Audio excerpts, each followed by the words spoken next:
In this tutorial, we are going to paint a tree with cotton swabs. Let's start by drawing the trunk and its branches with a pencil. With brown acrylic paint, let's paint the trunk of our tree. Whenever we begin to paint, we do it from the objects that are behind and finish with the ones that are ahead.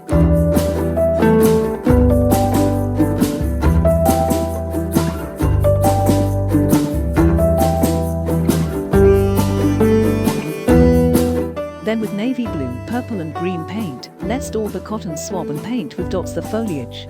The idea is to form the crown of the tree with dots in different colors.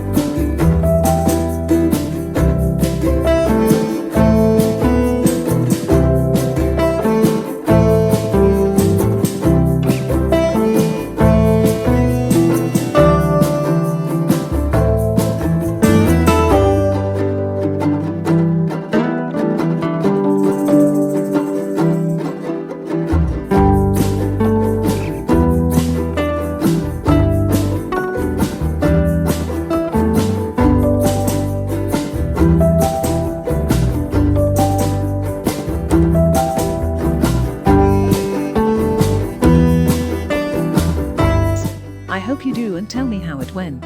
Thanks for joining.